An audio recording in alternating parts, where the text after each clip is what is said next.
Ya, pertanyaan pembuka Pak Kamarudin. Ya. Kirim JSIM ini apa? Kemudian apa yang mendasari Pak Kamarudin menulis buku ini? Dan dalam penelitian Bapak bersama teman-teman, apa saja temuan soal aneka sifat orang Gayo ini? Dan terakhir bagaimana sejauh mana proses penerbitan buku Bapak ini? Silakan pada Pak Kamarudin. Terima kasih. Assalamualaikum warahmatullahi wabarakatuh. Waalaikumsalam warahmatullahi wabarakatuh. Terima kasih saya ucapkan kepada Pak Isradi telah memberikan ruang kesempatan kepada saya untuk berdiskusi, mungkin saling tukar pikiran di sini kita menggali masalah buku yang kami tulis.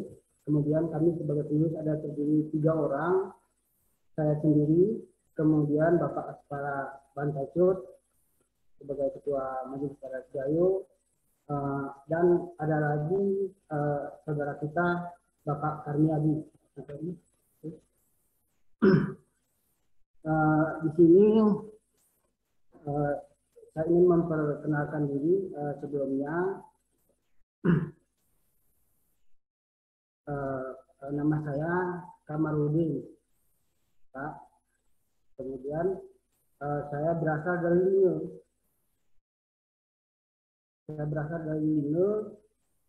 Kemudian saya bekerja di Majelis Adat Gayo Kabupaten Aceh Tengah. Kebetulan saya membidangi bidang pendidikan sebagai komisioner saya di sana. Sesuai pertanyaan Bapak tadi,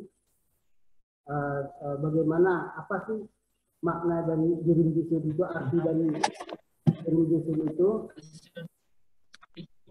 Pak Kamarudin, suaranya kurang jelas. Bisa didengar peserta yang lain?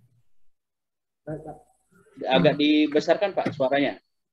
Ini ada chat yang masuk dari beberapa peserta. Dekatkan mic aku. Mic-nya didekatkan atau nggak usah pakai headset? Pak Kamarudin ini nggak usah pakai headset. Itu langsung, nggak usah pakai ini. Ya langsung aja. Langsung. Dicabut aja headsetnya Pak. Ini ada beberapa yang menyampaikan kurang jelas suaranya. Ya. Ya Insya Allah bisa didengar ya Bapak Ibu ya. Ya silakan Pak Kamarudin. Ya, ini di sini ada sesuai dengan pertanyaan Bapak tadi. Kemudian saya ingin menjelaskan apa sih sebenarnya jirim jisim itu. Dalam jirim jisim ini ada terdiri dari dua kata. Yang pertama jirim. Jirim itu yang bermakna segala gerak-gerik dari seseorang. Gerak-gerik dari seseorang bisa juga kita sebut dengan tindak tanduk atau yang terjadi pada anggota tubuh atau anggota badan manusia yang tampak, maksudnya begitu Pak. Itu disebut dengan jirim. Kemudian ada lagi sebutan untuk jirim itu adalah ilamat. Kalau dalam bahasa Gayo itu disebut dengan ilamat. Ada ilamat, begitu kira-kira. Kemudian mengenai jisim Pak, di sini perlu kita ketahui bersama bahwa jisim itu adalah mimik atau ekspresi wajah. Itu yang dimaksud dengan jisim. Banyak juga yang menyebut bahwa jisim itu adalah raut wajah. Misalkan sebagai contoh, misalkan lagu itu firme. Kemudian rendi firme. Gerijero firme. Jadi jisim itu adalah siram. Kondisi wajah atau variasi wajah yang menggambarkan perasaan seseorang. Itu yang dimaksud dengan jisim. Ini yang kami temukan Pak. Kemudian apabila digabungkan antara jirim dengan jisim, maka ada juga yang menyebut ada 6 yang kami temukan Pak. Kemudian jisim itu disebut juga dengan begi. Kemudian PE. Terusnya perangi. Kemudian prasat juga masuk ke dalam jirim jisim, unang, dan seterusnya. Ini yang berkaitan dengan jirim jisim. Bapak-bapak dan ibu semua. Kemudian tujuan dari untuk membuat buku ini, yang pertama sekali membukukan agar tidak hilang.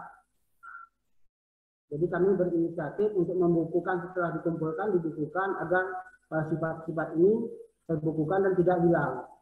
Kemudian terusnya untuk diketahui. Tentu ini kepada generasi kita, generasi muda kita. Seterusnya untuk bahan koreksi diri, ini yang bagian yang terpenting menurut saya. Ada sebagai bahan koreksi diri. Karena sejauh ini banyak bahasa-bahasa gayo yang telah hilang, cerita-cerita atau dongeng-dongeng telah hilang. Karena orang-orang tua juga, orang-orang tua kita telah berpulang sebagai narasumber, telah berpulang, sehingga kita banyak dongeng-dongeng atau bahasa-bahasa yang telah hilang. Kemudian dalam penyusunan ini, Pak Yus, kami memberanikan diri. Sebenarnya saya belum pernah membuat buku semacam ini. Kami memberanikan diri, perkara kelemahan dan kekurangan itu urusan nanti, Pak Yus. Bagi kami perkara kelemahan dan kekurangan itu urusan nanti. Jadi yang penting berbuat semampu kita. Di sini ada saya kutip satu premis tiga, yaitu siosop iperahi istiara ipejamuri. Jadi ini yang melatar belakangi kami kenapa terus bergerak untuk membuat buku ini. Nah, di sini tadi sebagaimana telah kita telah disampaikan tadi bahwa masalah kelemahan dan kekurangan itu urusan nanti. Nanti kalau perkara salah, mungkin ada dalam tulisan ini nanti ada kesalahan, itu kami berharap kesalahan itu diberitahukan ke kami. Diberitahukan ke kami sebagai penulis untuk kami koreksi. Kemudian bila nanti ada yang benar, yang bermanfaat, ini kami berharap juga untuk bisa disebarkan. Jadi kalau kekurangannya itu adalah kelemahan kami dan harus kami koreksi dan harus kami perbaiki.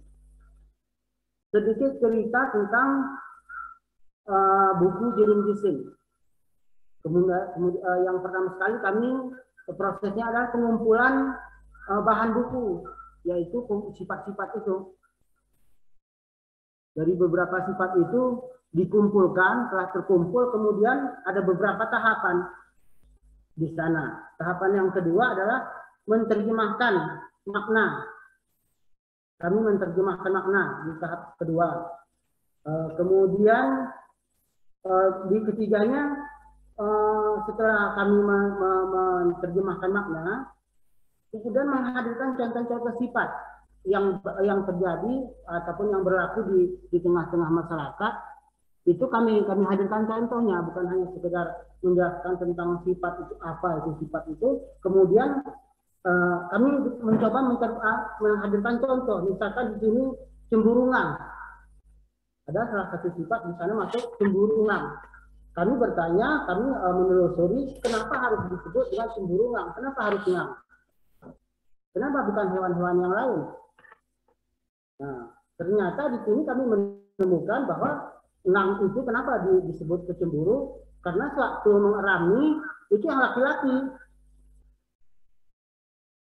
Yang melakukan tugas itu, yang melaksanakan tugas itu, mengerami telurnya itu adalah laki-laki, si laki-laki. Jadi dari sinilah kemudian muncul bahwa cemburu itu cemburu ngang, misalkan. Karena konon dalam sebuah cerita bahwa ngang itu, dalam cerita dongeng, bahwa sebelumnya si perempuan setelah bertelur, kemudian gantian.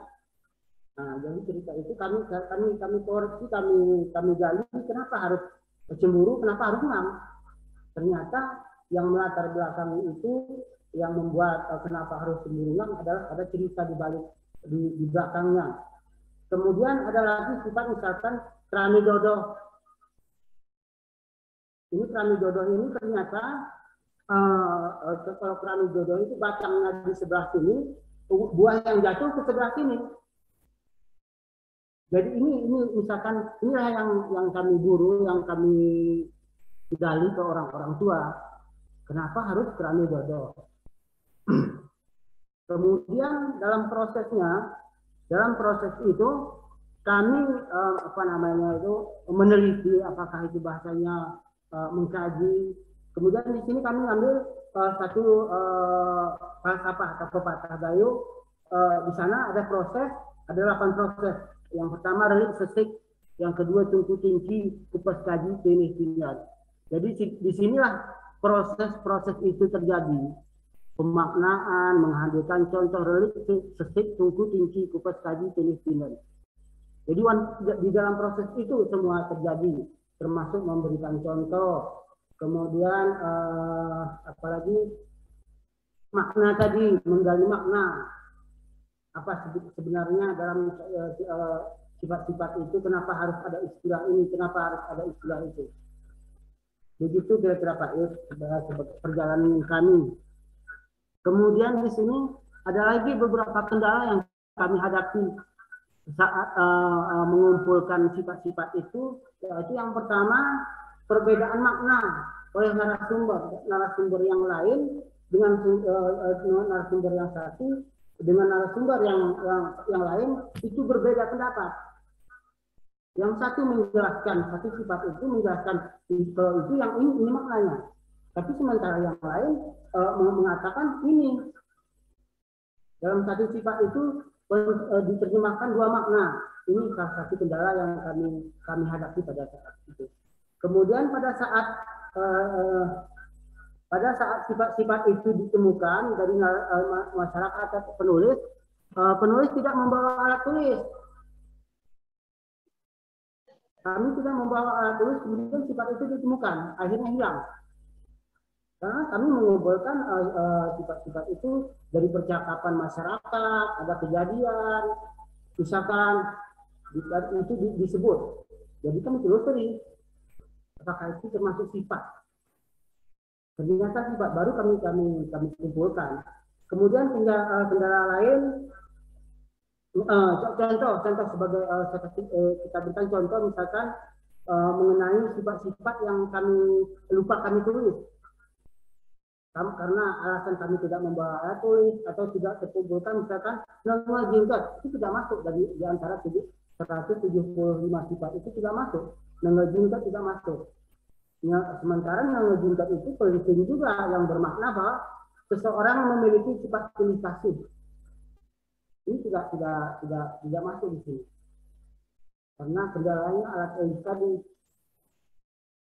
Kami lupa menuliskan, apalagi yang kira-kira yang belum masuk, kami tidak tahu.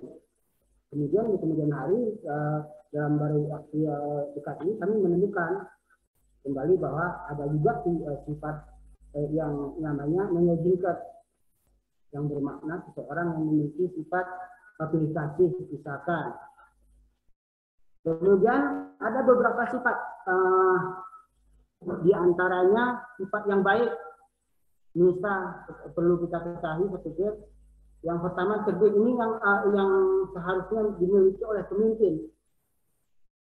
Menurut pengakuan beberapa orang tua, keterangan orang tua narasumber, ini karakter ini semestinya ada di pemimpin. Yang pertama cerdik, yang kedua listrik, yang ketiga bijak, yang keempat urik, yang kelima bersih. Apa sih cerdik itu? Cerdik adalah seseorang yang mampu mengubah tantangan menjadi peluang. Itu disebut dengan cerdik, dalam konsep lain itu disebut dengan cerdik. Kemudian listrik, giat, punya jiwa militansi dan tak kenal lelah. Kemudian ada lagi sifat bidik, cepat atau cekatan, cepantas tiruloi, kalau dalam bahasa filsafat lainnya, cepantas tiruloi, silmam tirurai. Inti sempat setorok menjadi negul, kalang sepot menjadi rara. artinya segera diatasi persoalan itu. Ini kalau sifat ini ada di pemimpin. Kemudian BD, Urik. Di sini Urik pantang terjatuh 2 kali di lubang yang sama. Dalam filsafat gaya juga ada sebelum genap sinambungan. Jadi ternyata dalam konsep gaya itu pantang seseorang itu jatuh 2 kali di persoalan yang sama. Kalau sekarang kita dengar bahwa ada beberapa kasus di negara kita, misalkan kasus residivis, misalkan katanya pelaku yang sama melakukan perbuatan yang sama, kemudian itu di gaya tidak terjadi, Pak. Itu yang harus dibendung. Kemudian ada lagi persik, yaitu memiliki pendirian yang kokoh, mampu mengatakan yang benar itu benar dan yang salah itu salah, sekalipun memiliki risiko yang sakit atau pahit. Itu disebut dengan istilah mersik. Saya pikir ini dulu Pak sebagai penjelasan awal, dan nanti yang lain boleh kita bicarakan lagi. Pak Yos.